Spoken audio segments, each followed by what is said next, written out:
So, what should we be doing from a biosecurity standpoint, and what should we be acting on? Yeah, I think it's always good to go back and review your biosecurity protocols. You don't want to review your biosecurity protocols in an outbreak investigation. You want to try and be proactive, and you want to try and look at things before you get to the outbreak. And so going back and reviewing those procedures, if you haven't already done a secure pork supply plan, it's probably a good time to do that. That's a good biosecurity review and allows you to upgrade those. And I think is a good opportunity to get into that discussion. And so just going back, reviewing all those things, making sure what we think we're doing, and the weaknesses that we have in the system to make sure we're taking a look at how can we do something to improve that? And can we help ourselves along the way?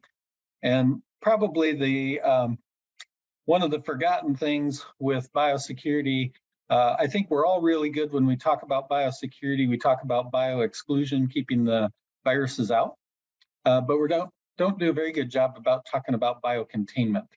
If you do have a positive herd, how do you keep it from spreading to other herds? And that's kind of our responsibility too, as producers and practitioners, is to not try and let it move around the neighborhood. And so I think looking at making sure we're not only thinking of the bioexclusion, but also the biocontainment. If you do have a positive farm, we don't want to take it anywhere.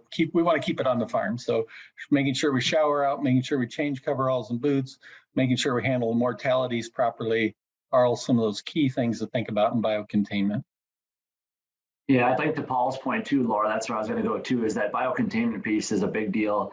Obviously, if we see that spike and grow finish first, it gets to the sow farm in one way, shape, or another.